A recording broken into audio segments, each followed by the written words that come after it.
Welcome to Bourbon School. I'm Lauren. And I'm Brian, and today we are going to give you our list of 6 bourbons that we've changed our mind on.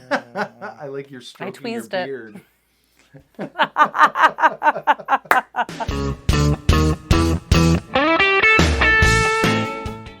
Okay, Brian, in all of our many year and a half of having this Yes. We have changed our minds on some bourbons. Definitely. We have our favorites. Yes. We have our not favorites, yes. our bads. But we are versatile enough to change our minds sometimes. Yes. And so today we're going to feature some of those bottles. Okay. Do you want to tell us about your first bottle, or do you want to kind of talk about like the process you went through to decide these bottles? So initially, I guess I was thinking about bottles that we didn't like that we then came around on. Or that one of us, we came around on, yeah. And then I was like, well, why can't it go the other way too? So we're kind of going to go both ways. It'll be a little broader, yeah. Yeah. So some of these are bottles that we liked initially and don't like now, or that we didn't like initially and after time we kind of came around on. Yeah, I mean, that happens. Yeah, oh, absolutely. Change your mind on stuff. Well, especially when your palate has, it just, what's the word I'm looking for? When it says versatile? It's become more sophisticated. Oh, yes, of course. No, I fully embrace the trash palate philosophy that Laura and Troy do. So, yeah. But I think this was kind of interesting to go back and really think about, like, man, there was a bottle we really liked, and I just don't like it anymore. I don't buy it anymore. It's not, doesn't do it for me, or vice versa. So, well, yeah, a lot fall by, when you try as many as we do, a lot fall by the wayside. yes. And so it's really indicative of what you like, the stuff that you buy again and again. And these are things that we are not buying again and again. Yes. Or that we are buying again and again. again. Yeah, I know. We're just all over the place. Now, Yeah. Okay, why don't you go first? What is the first bottle that you changed your mind on? Well, I'm never going to live this one down, Brian. And I mean, there's video evidence of me hating on I've got one this right bottle. So Rebecca Creek, Yeah. again, Whiskey 6, just did a fantastic episode with the master blender. Daniel, Yep. Daniel. So I have regrets about this because when I first tried it, I think it was so different from the bourbons I'm used to. Sure. I rejected it a little bit, and I was like, Brian, you're a little bit crazy. I don't know why you like this so much. Yep. But the more I've tried it, the better I like it, and it actually is an excellent bottle. Yes. It's unique, which is what I love about it most. Yeah. And it's just, I mean, if you just look at the beautiful, like, dark color, it'll tell you amazing. Everything you need to know about the spices and the, like, that are in here. The dynamic full flavor that's in here. I mean, if you love flavor, you will love Rebecca Creek. It's full of flavor. So I think this one is one of this. That's why I listed it number one. It's my number one regret. Yeah. It's my number one that I, really came changed my around on, mind on quite a bit. Yeah. Sean is probably shedding As a he- tear right he's- now. He's so proud. he's so proud. He's so proud. Yeah. Okay. Mine is, let's see, Buffalo Trace. Uh-oh. Okay, I 100% have to eat crow on this one.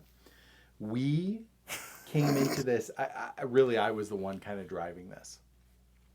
Buffalo Trace, and I'll add Eagle Rare in there too. Like, we came into this like I was a confirmed, like, Buffalo Trace hater. I still hate the hype.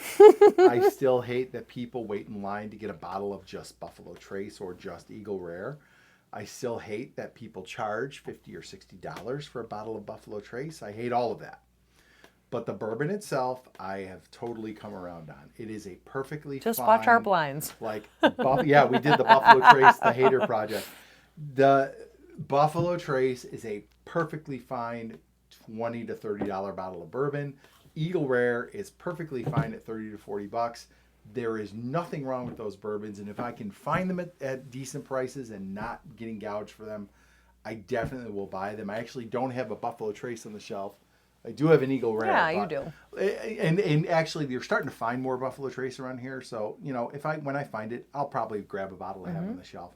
It is fine. The hate for Buffalo Trace really should have nothing to do with the bourbon. It is all about the hype and the the gouging of the prices and things like that. Well, But you can hate that.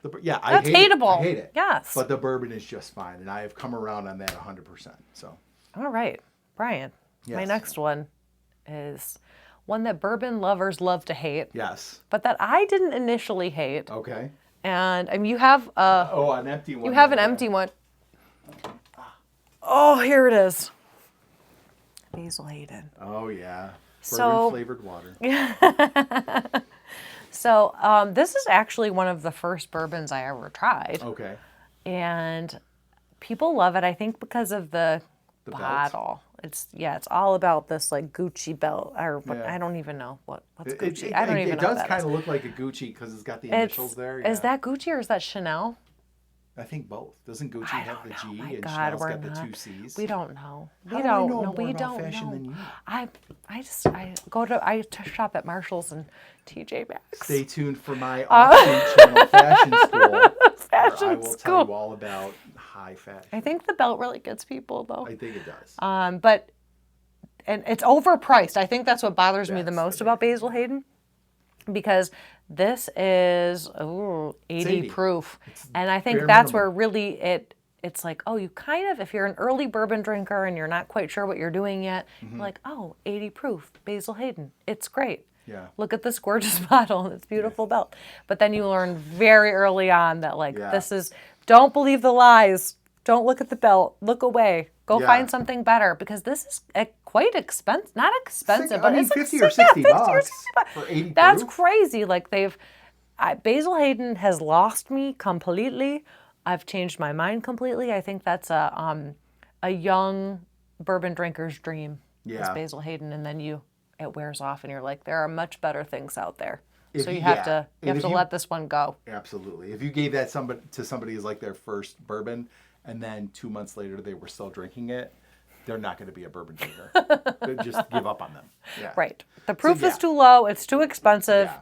It's all about marketing, and Basil Hayden, sorry, no. And there's probably a half dozen Jim Beam products that are better for Mm-hmm. cheaper. So I think that's a good pick. Yeah. Okay. This one I think might piss off some people. Well, that makes but- me happy. Because well, and Do it, Brian. I'm not trying to piss people off. This is a totally 100% my opinion, but one of the bottles that I have changed my mind on is the ECBP A, B, and C batches. They're not chasing anymore. I am not. I am done chasing them. I am sorry. I'm surprised by done with this. it. So I have to say. I'm not going to get them for you anymore then. That's fine. This is from somebody who I fully understand that there were legendary, amazing batches way back in the day. I started buying them in 2023. So my very first ECBP that I bought was A123. Mm-hmm. It was good. Very good.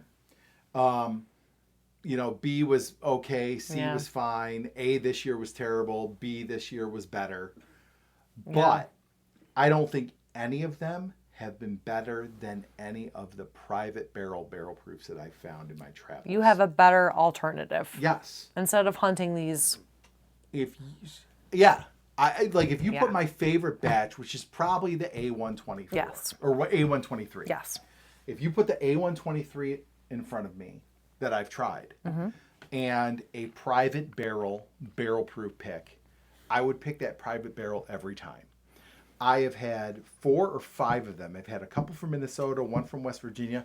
I actually just got one from Maine that's 11 years old and 121.9 proof. There's no way I'm passing up one of these in favor of one of those A, B, and C batches. Do you still have an A123 on the shelf? I do. I would love to compare that Oh my gosh, to this yeah. one. I think At I some think point. we should do one where we'll do a blind. The producer was just We saying should do a need to blind. Yeah, I love the blinds. We'll do a too. blind of maybe the top 3 A, B, and C batches we have, and then this, and we'll see what we come I up think with. my money's on you, Brian. I think that chasing those has Yeah. been kind of a downhill. Yeah, It's been kind of disappointing. it's been diminishing returns, 100%. I am done chasing them. I have changed my mind on like the idea of, I need to get those as soon as they come out. I don't even care about making them for content. Like, other people can review it. That's fine. Have at it. I'm not chasing after them anymore. They've just been disappointing. Yeah. Wholly disappointing compared to a private selection. So that's my second. That's a good one. I like that one. All right. And I'm still pretty surprised because that was a big part of what we discussed for a while. We chased them. I mean, we like when those batches came out, we were on them. But I'm done with that. Okay, so my final one is any bourbon under 90 proof because they don't taste like anything.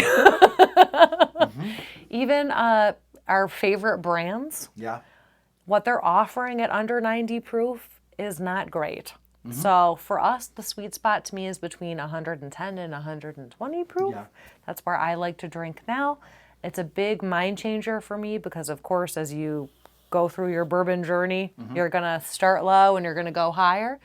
But I think what lacks in the 90 proof bourbons is just a ton of flavor. Like you're not going to get what you want out of a 90 proof bourbon, and you're going to spend a little bit more money for more proof, and you're going to get that proof in the taste. Right. And I am 100% with you on this one. Like there was a time where on this channel we recommended Old Forester 86 as a good starter bourbon. There's no need for it. There's none. Like Makers at 90 proof, Woodford at 92 or 94, whatever that is. Even Russell's 10 year at 90 or Redwood Empire at 90. Those are all way better to start somebody with than Old Forester 86. And then you get them to an Old Forester 100. Yeah, so if you start mid 90s, you're going to get so much more than even that 10. The 10 points is going to make up a lot of. And I think actually you could win people over more with 100%. That. I think that you're doing yourself a disservice, like you said, if you start with an Old Forester 86. We would never do that anymore. We've learned. I'm with you. Living and learning here on Bourbon School. I support this choice. Okay, my last one is Old Forester 1910. There was a time where I would have the whole Whiskey Row collection up here, and I would. It's missing. Yeah, it's missing a couple. Yeah, but as soon as one would run out, I'd go buy another one, and 1910 was one of those. I just don't. It's a fine bourbon. I won't keep it on my shelf. I've gone through several bottles of it. I've gone through several bottles and picks of Woodford Double Oaked, and I think just Woodford Double Oak does it better. God, Woodford Double Oak does so much for so many people. It is just a better choice, and I'm not the kind of person who's tough to beat. Yeah, and I'm not the kind of person who needs it on my shelf. Like, I need to have the whole collection on my shelf. I don't care about that. Like, no, I know. Honestly, at the point we're at, like, you do have to pick and choose what you buy because you can't buy everything.